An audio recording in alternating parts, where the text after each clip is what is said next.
This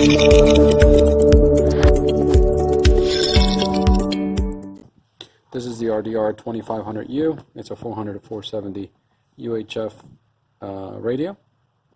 It is a non-display model. The 2500 is non-display, the 2550 is limited display, and the 2600 is the full keypad. This is the 32 channel. Let's open it up and see what we find inside. Instruction manual, pretty easy to read, simple to follow instructions. Then you open up the box, you have a battery, you have a full-size antenna, which is about the size of most compact antennas. You have a belt clip, which screws into the back of the radio, and you have the radio itself. Everything comes in a bag, so it's pretty easy to remove. It also comes with a lanyard if you care to use it. I like the screw-on belt clips because if it breaks, you just replace the clip. The ones where the clip is attached to the battery, when the belt clip breaks, it tends to break the attachment on the battery itself, forcing you to replace the battery as well. So having the belt clip on the radio is a money saver. It should cost a few dollars versus a new battery. Let's put the battery on and see what happens. Okay, it has a familiar tone.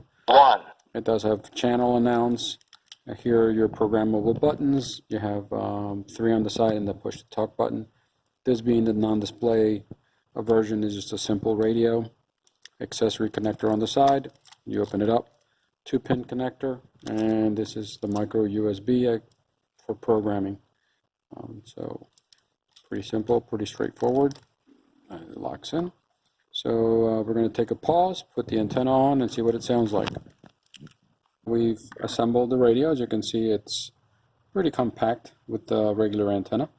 We have another one right next to it, so we're just going to see what it sounds like. I'm going to have the volume at quarter of the way over. That would be halfway, 3/4, and all the way. So we're going to put it at quarter of the way and see what it sounds like. Testing 1, 2, 3. 1, 2, 3. So it sounds like it's a pretty loud radio. It's 1 watt of audio power, seems to be true.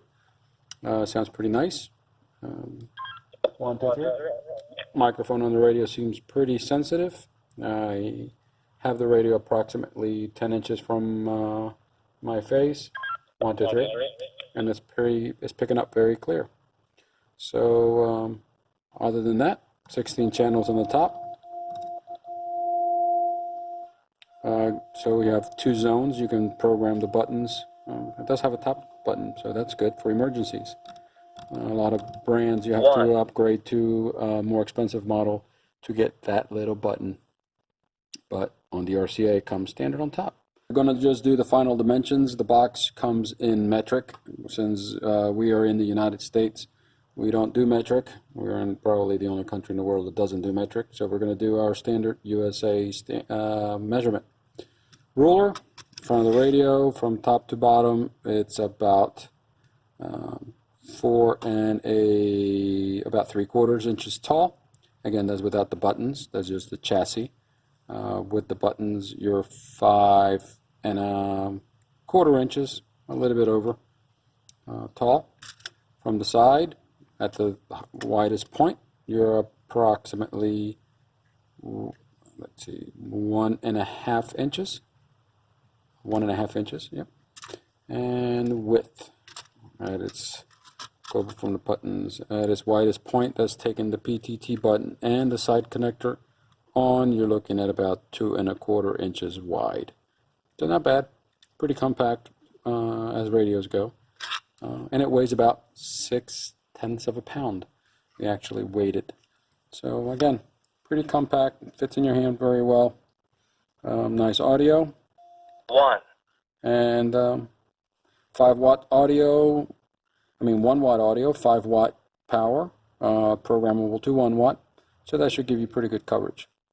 And that ends this unboxing of the RCA RDR 2000 series radio that MetroTalk is happy to bring on board.